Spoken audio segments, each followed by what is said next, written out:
Today we're going to be talking about Skype for Business, the tool itself, what it can do, how it can help instructionally, how you can connect and collaborate both with colleagues and outside of the building. We're going to show you how the tool, and we're going to talk about the uses and all sorts of good stuff. If you have any questions, feel free to pop them over here in the chat. If you haven't opened that up, there's a little white chat bubble on the bottom left-hand side of your screen. Go ahead and click that. I am presenting right now. So hold on. No, I'm not. All right, I'm going to take over presenting. So everybody should be seeing the "What will we learn today" slide. If you can see, go ahead and say just yes in the chat window so we know we're all on the same page. Yes, yes, yes, yes, yes. Great. All right. So what we will learn today is why do we want to use Skype for Business, what it is, how can we use it for education and for learning, how to collaborate with the staff or with staff over IM, audio and video calls, how to connect with others outside of your building or outside of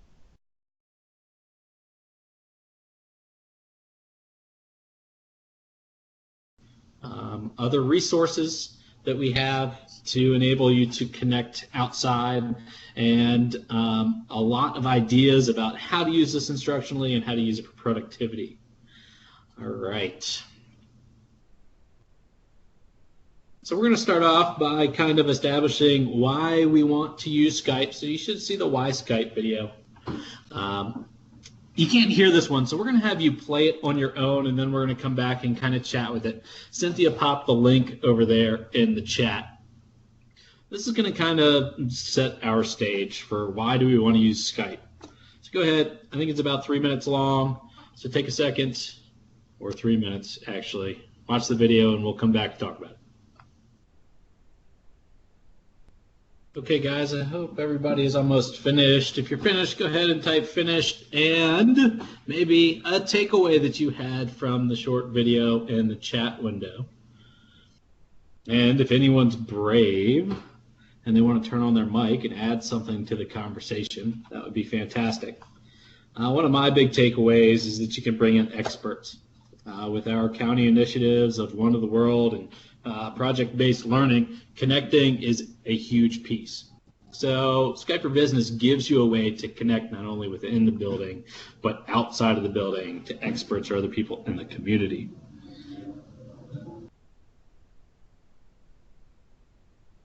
So Elizabeth's saying that it helps establish those real-world connections, very important.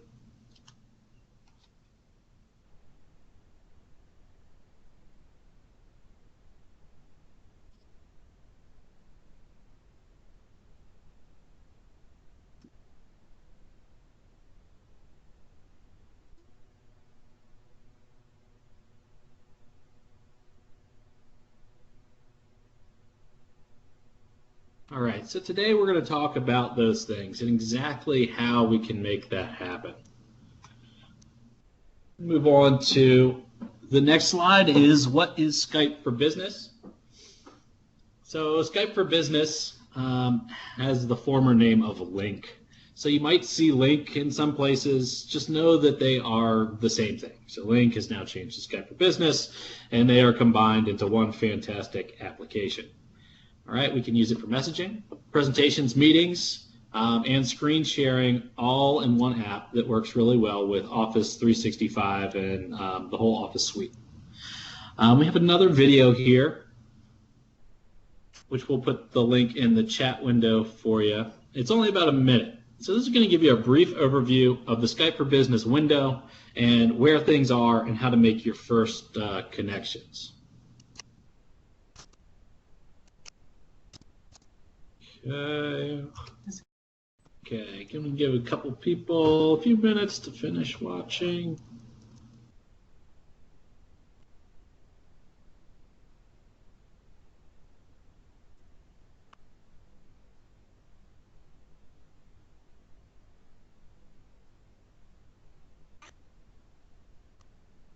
Okay, so I'll give you a brief overview of the applications window. I'm going to turn it over to Josh Tom, who is, as many of you know, a Microsoft expert, and he is an avid user of the Skype for Business program. So he's going to give you a tutorial, show you around a little bit. Josh? Awesome. Thanks, Alex. Yeah, I have had a lot of fun playing around with Skype for Business. And at the elementary school level, the kids just think it's one of the coolest thing ever. But what we want to be able to have you take away from this is the ability to start up your own meeting and use the tool to connect you and your students to various places. And now Alex, on this slide up here, he's got a few things listed up here. He's got, the video conferencing, the chatting between schools and classrooms. That's something that we've done pretty extensively at Hutchison Farm Elementary. And I have used this as the TRT to do webinars out to multiple classrooms at the same time. Not having an auditorium or a space to be able to fit everybody that large during the normal school day, it's a really cool tool for that. We've also had some folks come into our classrooms that we've invited from the outside. And Skype for Business does a very good job of, when we send this link out, just like we did to you, that people outside of our organization, outside of Loudoun County Public Schools, can connect into our meetings, no problem. We can set it up, though, that they can't.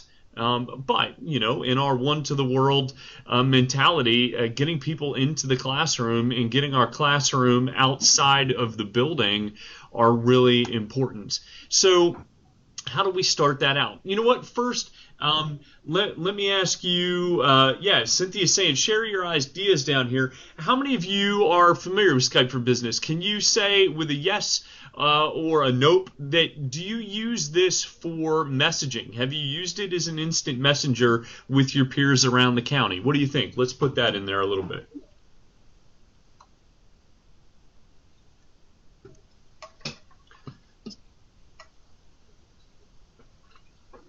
And Joe says messaging daily. Yes, that's the life of the TRT, isn't it, Joe? Yeah, so I'm seeing some yeses, some nos. I love that, Cynthia. I haven't used it yet, but looking forward to learning more about it. And that indeed is a great tool for these things. Those of you who aren't TRTs and want direct line of communication to your TRT, Skype for Business is an excellent way to do that. I probably shouldn't share that out, but it's an easy way to get in touch with people really quick for a quick question, or as later on you'll see, screen sharing, sharing desktop applications, all that stuff. Well, and the other nice thing about that, Alex, is you can see if they're busy. You'll notice, folks, if you look up in the top left under participants, if it shows a red light, that shows others that you're busy in a conference in Skype. So they'll know if you try to call somebody and they're busy, they'll get a message that tells them that. So that's a really nice feature. So let me, I'm going to take over as a presenter here, and I'm going to share my screen to be able to show off a few things here. So I'm going to do that really quick. I'm going to present my desktop, which is one of the a cool feature, especially for troubleshooting, because when you're trying to explain a problem to somebody, sometimes it's just much easier for them to be able to see it. And so here I am showing off my monitor, and this is what Skype for Business looks like, the application that it looks like. Now, Alex, do you mind putting that back in there? How can people find Skype for Business on a Loudoun County Public Schools instructional computer? It's not as straightforward as maybe you might think, but it is underneath of the productivity folder inside of Microsoft Office 2013. And if you start it up, you're going to log in with your lead username. And so, that's not your whole email. That's just the short, first initial, last name, and maybe a number. And so Alex just put that up there. Start Productivity Office 2013 and Skype for Business. So it's going to start up into this menu. And if you started for the first time, you're not going to have contacts. These are people that I talk with frequently. And you can see that Alex here is red. Barb, who's now at the Air and Space Museum, is yellow. My principal is green, Derek Kaufman, green. And if I wanted to start a quick conversation with them, I can do that. I'm going to do that right now with Alex. I'm going to click here, and my chat window shows up, and I'm going to say, hey, Alex. And Alex is going to get a pop-up that's going to do that. And this is where I could then start a video call with him. Should I have a laptop that has a built-in video camera, or we can just do a voice call just like this. One of the things that we did test for this session is how well does Skype for Business work between different devices.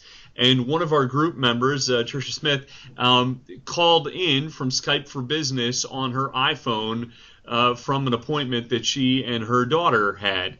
And it worked really, really well. So the interoperability between devices is kind of cool, how that works for chatting, for voice messaging, and for video. Now, what we did is we started a meeting with a link. And that's something that I find very valuable. And over here I have an options gear. But right next to it is this little show menu drop down. And if I click on that show menu drop down, I got a couple of different things here. But the important one is Meet Now. And that's going to start you up into a blank Skype for Business meeting. Now, if you do that right now, it's going to kick you out of this meeting and put you into the next. So I'm not going to press that button. But what I'm going to do is I'm going to minimize. And now that I am in a meeting, I have a couple of things to show off to you. The first is I can turn on and off my participants here by clicking this icon that looks to have 3 people in it. And if I scroll through, I can see you all and who all is here in the call, and I can see who is a presenter, and I can see who is an attendee. I can see who has a chat option, who's seeing chat, who has a microphone. If something is grayed out, it means it's not set up or they're not using it. I can see if video is paused or if video is playing, so you can see that Cynthia and I both have our video on. Mike and Alex have their video turned off. And I can see who is currently watching the presentation and who is presenting. And as somebody who's helping move this along, that's really important. So that's kind of neat. If I take a look, we have our normal chat that's down here. I can send files through that chat.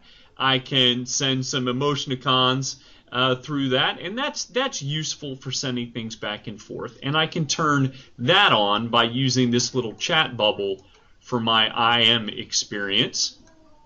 The next that we have are these 4 icons right here. We have our video, we have our audio, and then we have our presentation menu. All right? Does it work with a Chromebook? Good question, Patty. No, it does not work on Chromebooks. That is its only downfall with a lot of the different equipment that we have. I can hang up. Now, what's kind of cool about a meeting is if I hang up from this meeting, the meeting doesn't stop. Although I found out that because I'm the one recording, the recording did. That's why you might have seen it restart when I came back into the meeting. I can also I can pause for some recording tools. But down here is an ellipse with more options. And if I come up here to my meeting entry info, this is where I get that link to send out about the meeting. And that's pretty important and pretty useful. And this is what we have successfully sent to parents outside of our organization and different people to invite them into our classroom. And it has worked really well. A couple of other things that we have along with that is... Hey, Josh, can I stop you for a second? I'm sorry. No. You can also set up a Skype meeting in your Outlook calendar, and it'll do the same thing. Yes. You noticed in the video we saw where they had it just showed the window. It said join the meeting. That URL link will also be generated by the calendar if you use that Skype meeting option in your Outlook calendar. But that's for the client version, not OWA, not the web app. Right. And there are, as Cynthia was saying, and there's a couple of different ways to get a meeting going. And there's no right or wrong way to do that. It's what workflow works best for you, the people that you're connecting with, and your students. Mike's saying, awesome, that there is a way to schedule one with the web app too. I need to get schooled on that. I do want to show off a few features here real quick. If I go underneath of the Present menu, I have a couple of different things. This is where I can add a PowerPoint, or present my desktop, or present only a specific program. I can also do some interesting things like create a poll. So I'm going to do that really quick.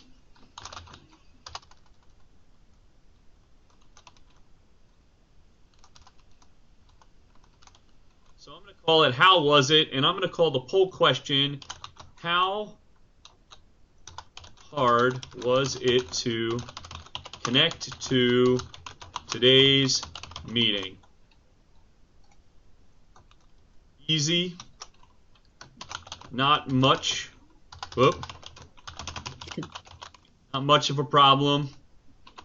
Kinda a problem.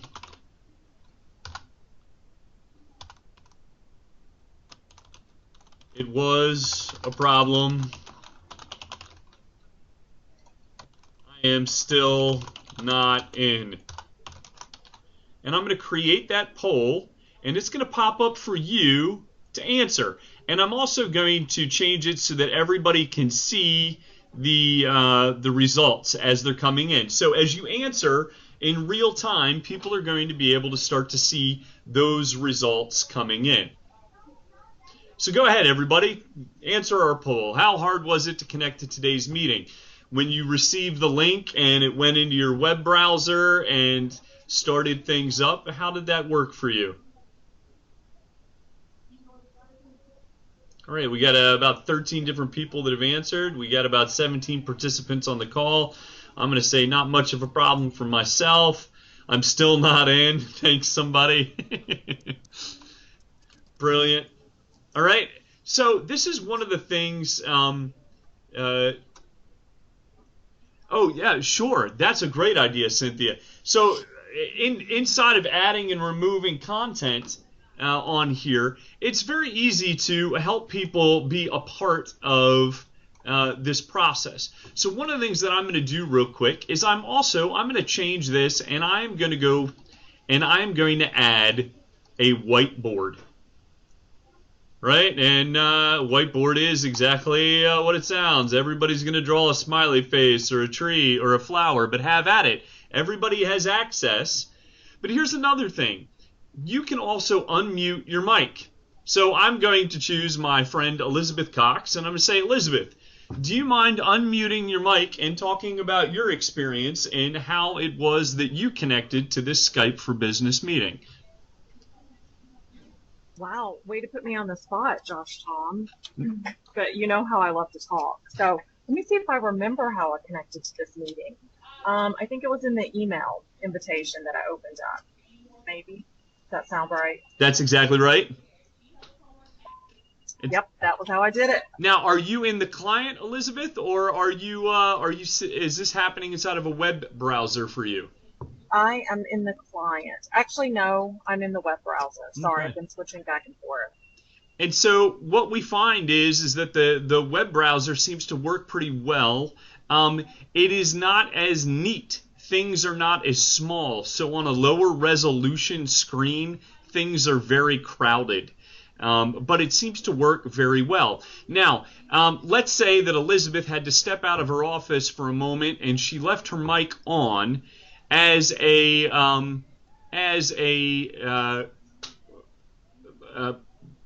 presenter, I can mute and I can unmute participants. If we have a participant that is having a hard time and trying to get in, but it's not working, we can unmute them. Oh my goodness! Now we're getting wicked with the with the whiteboard. So that's me when I was little, Josh. That's you when you were little? Well, Yes. well done. Well done. So what I'm going to do real quick is I'm going to switch us back to presenting my desktop. Oh man, here it comes. All right, and I'm going to present, and I'm taking away that whiteboard because I do want to show you a few more of these tools inside of this. So again, if I come over to my friend JJ over here, and JJ's having some trouble for some reason, she can't get her mic working, I can come over here and I can say, I'm going to unmute JJ. JJ, I'm going to unmute you. And then she could start talking. Everybody say hi, JJ. Hey guys, how's it going? Right? So it's something that I can do. I can also... but notice I can't start video, all right? So that's kind of a privacy thing there. And then if I needed to, I could come back in and mute JJ. I can make her a presenter. And I could also very quickly, in a very large meeting, what's kind of nice is I can pull up her contact card to see who this individual is and what's going on. And maybe the next time that she is free for a meeting. So those tools are very nice inside of this. And again, there is all sorts of great things that we can do for presentable content. Even shoving things to people's OneNote notebooks. If you go to this icon and you go to My Notes, it's going to open you up inside of the OneNote app application, and it will start to populate a list of all of the participants, and if any of the presentations are downloadable, it'll automatically download them for you. It's pretty nice there for that. The other thing is that once I load presentable content into this meeting, it stays there. So if I exit from the meeting and I come back an hour later, all of that content is in there. And that's kind of neat. And that helps us set up meetings in advance. So if you were going to have a session that you were going to do with some folks like we did, you can put all your presentable content inside of the presentation first, and then you can come back to it later and rearrange it and move it around. For instance, if I want to take the making the most of Skype for Business, and right now one of the options is I can save these things, and you should be able to see a similar option as well. So let's see. I saw, Alex, did you have on there that somebody was asking some things about whiteboard? Yes, just a question of how did you add that? So that was, again, coming down to present and then going to more. And then I added a whiteboard. But the neat thing is because I had already added that whiteboard, it's sitting here with all of our annotations. So I can now say, present this again, and we're going to go back to that whiteboard. And it has all the same annotations on it and things that we had, as well as if I now skip back and I say to manage our presentable content, and I know you guys can't see what I'm doing, but I'm going to say now present our PowerPoint in order to get us back and kind of on topic. Oh, that was the wrong one. Sorry. Yeah, we have two in there. I made that mistake earlier.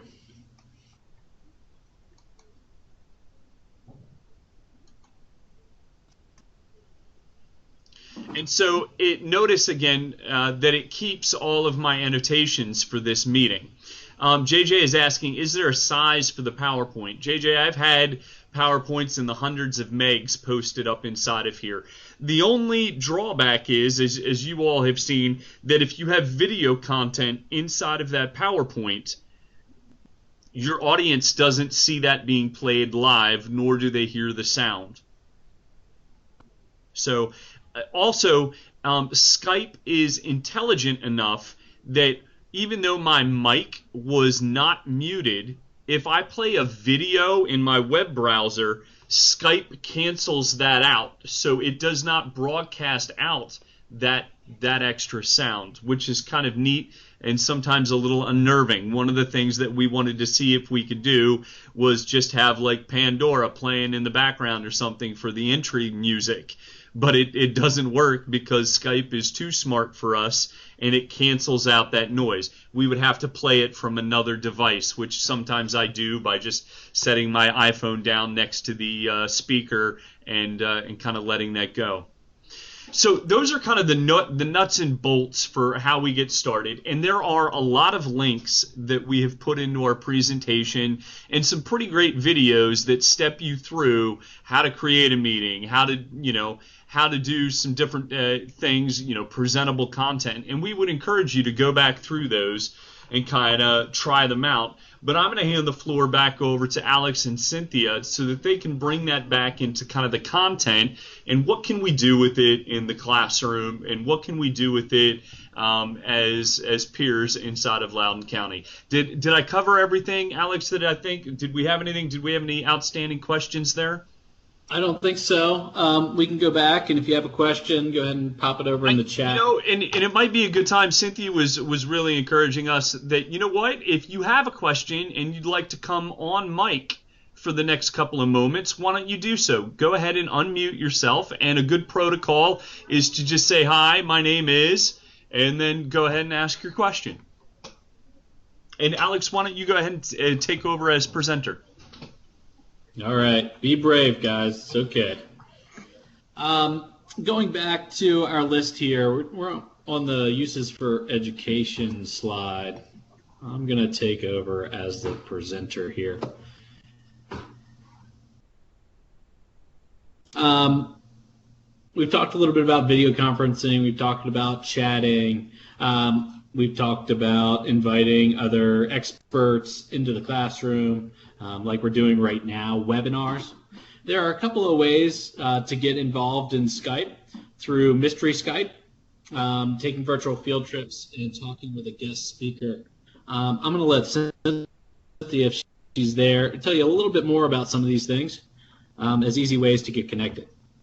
Sure. So this is a website. The link is on the page. There's one specifically to the Mystery Skype, and then you can see the other link toward the bottom where it says connect classrooms to each other for presentations. So you can do that as well.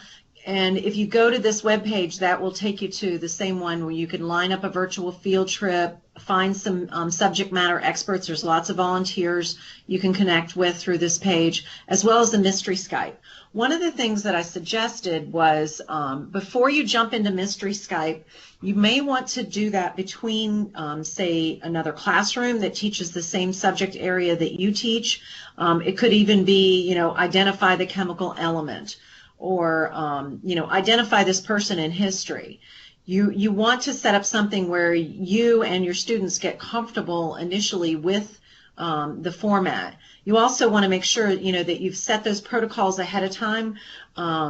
Remember that especially if you're on the new laptops, the microphones that are built in are omnidirectional. They pick up every sound in the classroom. So they're going to pick up background noise. You're going to want to talk to your students about no side conversations.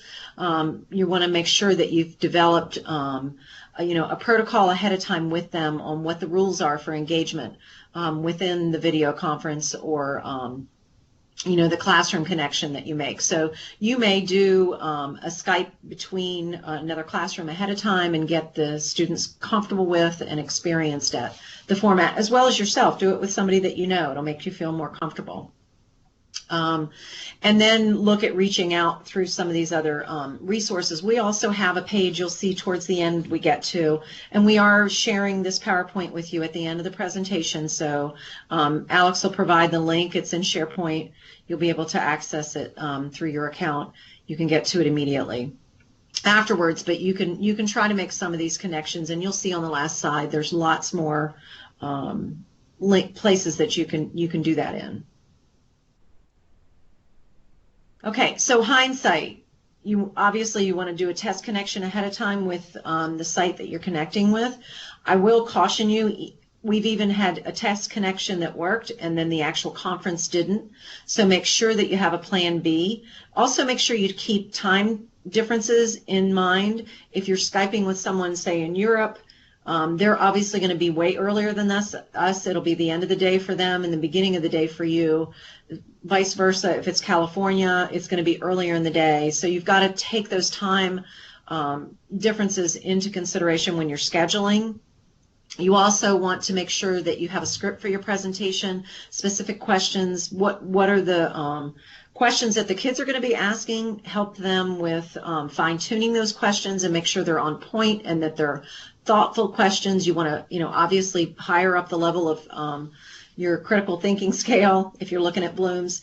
And please also, while we're talking, go ahead and share in the chat area any problems or successes that you've had with previous video conferences or Skype if you've tried it before. How many of you have tried that, in fact? If we can just have a yes or no if you've done a Skype conference in the past.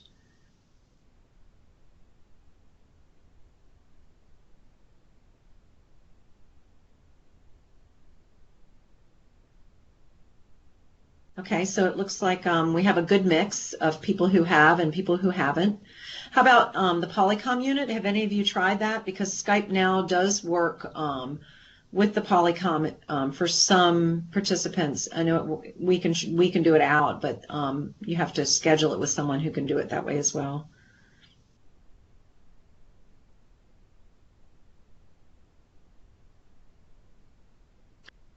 Okay, and then just a tip that I don't know if you noticed I put in the chat area earlier is I've actually Skyped through Skype for Business with a park ranger in California, and he was on his phone outside.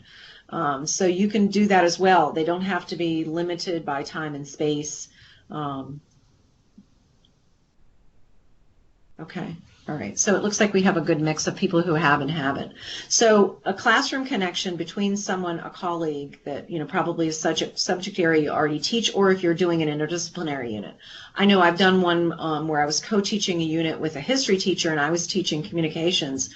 The kids were doing their research in my class and developing their presentations, and in their class they were learning the specific content that related to history and coming back and doing more research, and we shared in that way, and then we Skyped together with the different classes, same kids, but just at different times during the day. So it's another great way to get kids to present.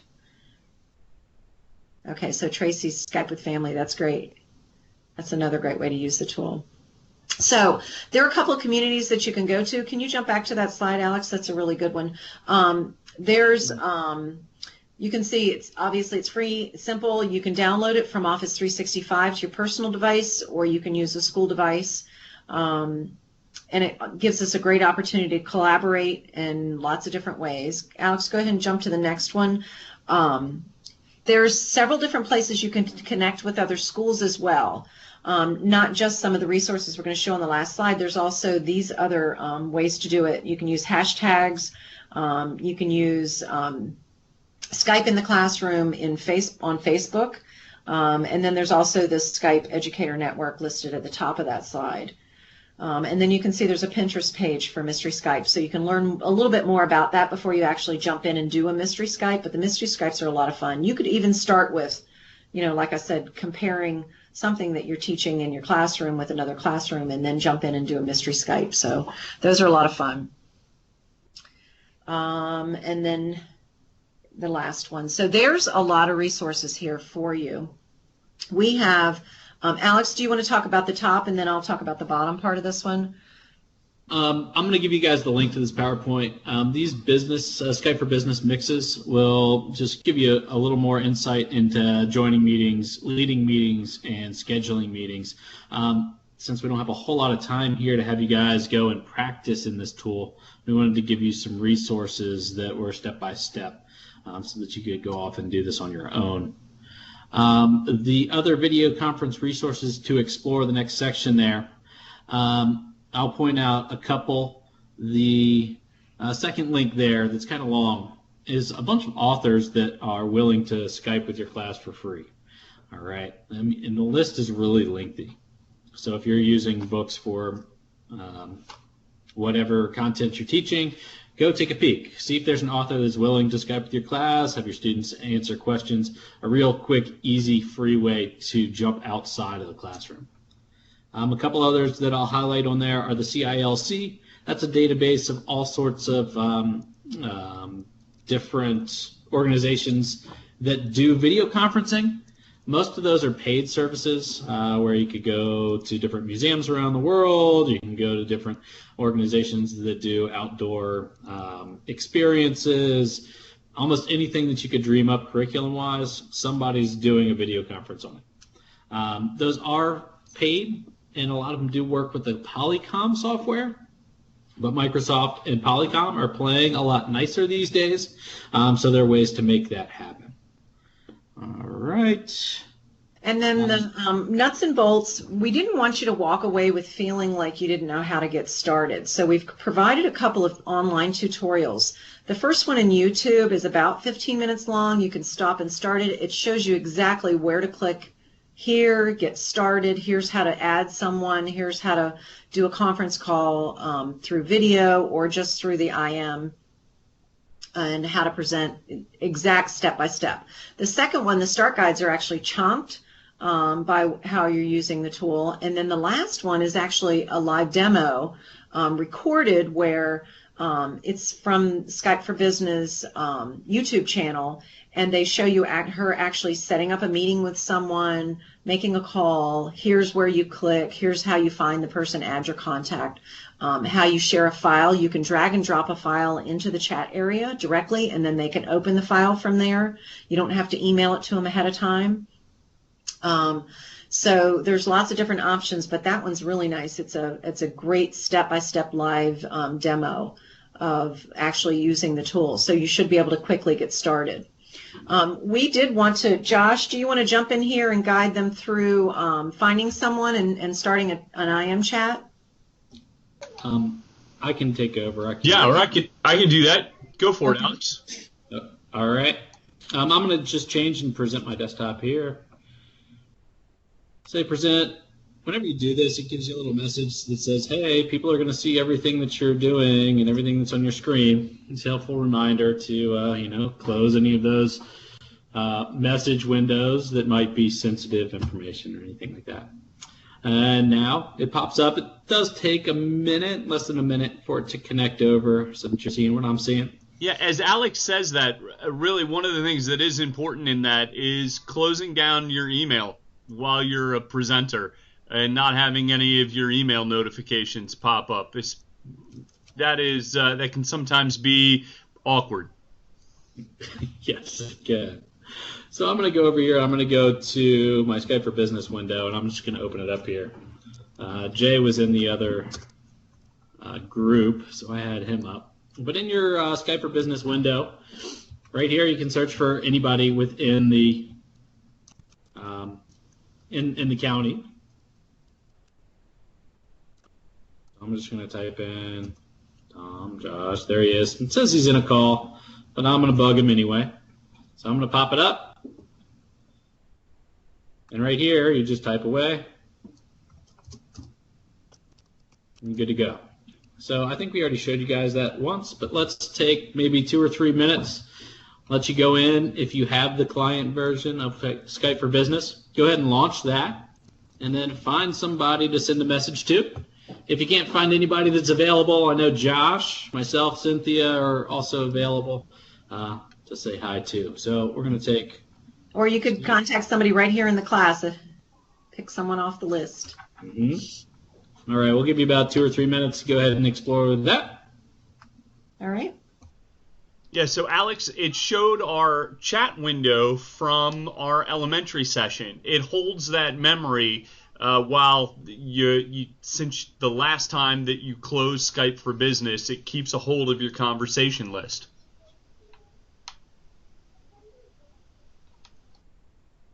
That's good to know, in case you ever have to go back and reference anything. Right.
All right, we've got a couple minutes. If you've been able to connect with somebody, go ahead and just say, yes, I connected, or no, I did not, which is sad.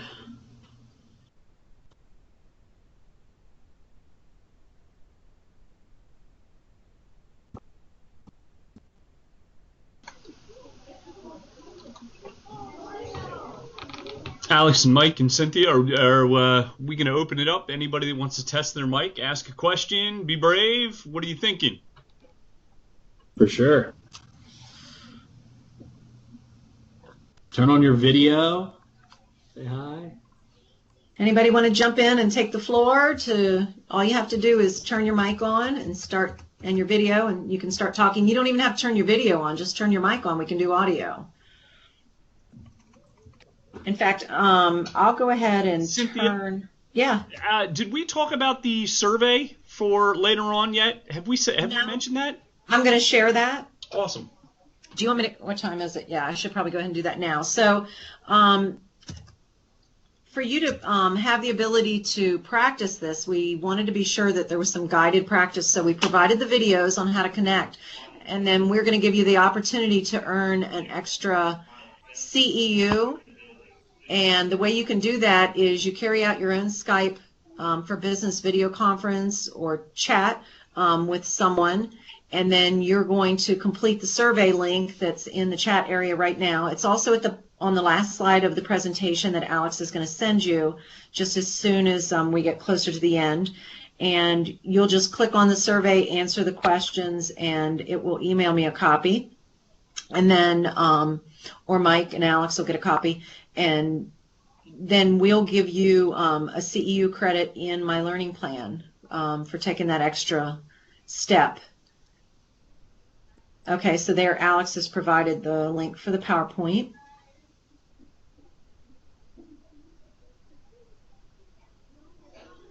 Does anybody want to be brave and turn their microphone on?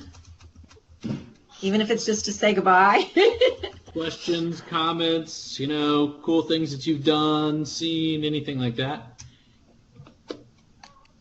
Yeah, we do have a few minutes here. So if you're not, Turn theirs if you on. don't want to share your question via chat or via audio and or video, go ahead and put it in the chat box so that we can answer those for you. We do have a couple minutes here before we're out of time, so this is your chance to drive the conversation a little bit. This is Patty from Blue Ridge and Harmony Middle Schools, and I was just wondering if you were going to Skype with another teacher from Loudoun County Public Schools. It comes up automatically, or do you still have to send the link that you were talking about? You still send them a link that says we're going to Skype on this day? If you're in the county, you would contact them just like you did in the chat area, and then you're going to switch to video, and it'll automatically pop up the window that we've been using today. So you just contact them through IM, and then you'll see those 4 buttons there. You can switch to video. Yeah, Cynthia, the only caveat I'd say to that is that the person needs to have the Skype for Business application running right. At the moment for that, to the best of my knowledge. And that can be on multiple different devices. Could be on their phone, could be on a tablet, could be on their PC, or I believe we also tested this on Trish's Mac, and it seemed to work very well. But yes, is that Alex sharing on the screen? I'm sharing right now. So I went in, and I know Josh is in this meeting, so I just sent him a quick IM that says, "Hi, Josh." And then if I wanted to, I could click the video call right here, and that would connect. I believe if they are not capable of video, you won't have that option.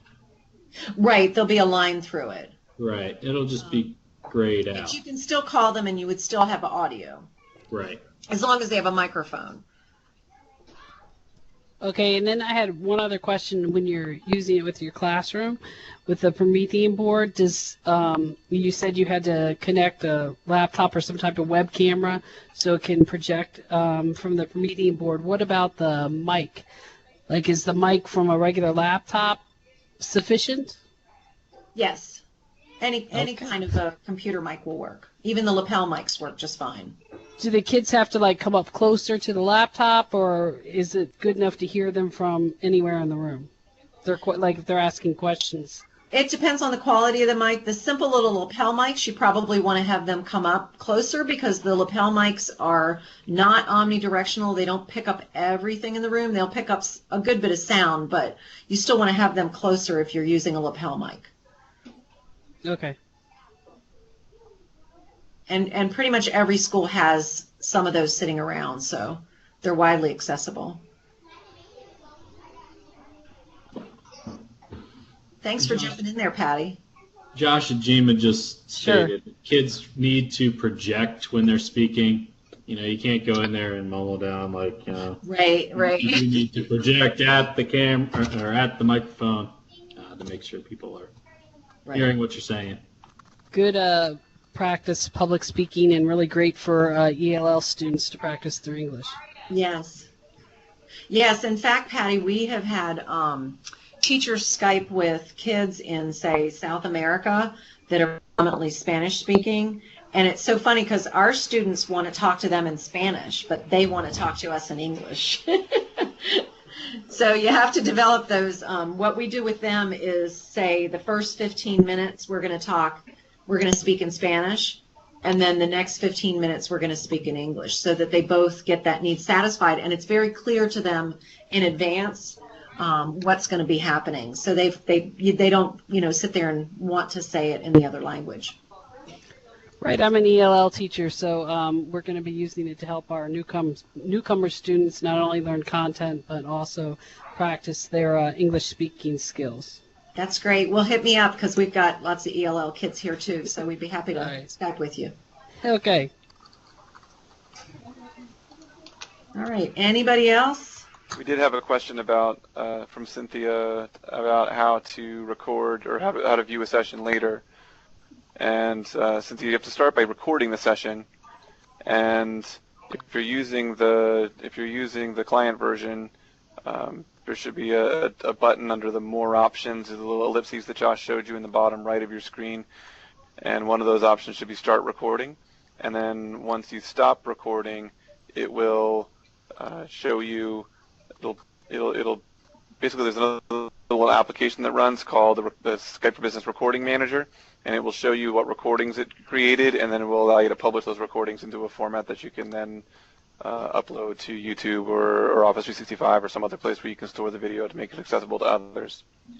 Cynthia, I've popped it up right here. So when you are presenting, your screen will look like this, and you can go down over to the ellipses and say Start Recording. It's up here.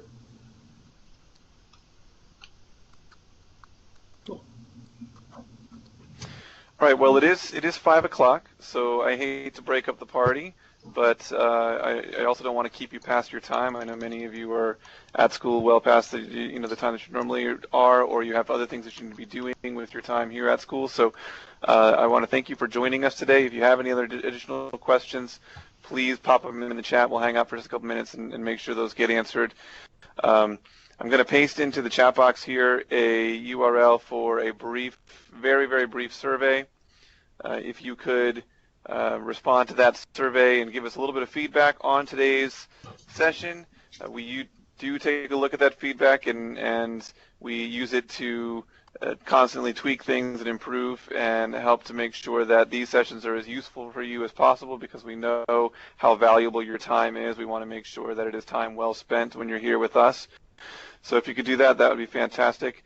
And look for future look for future Office 365 offerings in My Learning Plan, so that you can learn about some of the features that are available through the tools in Office 365.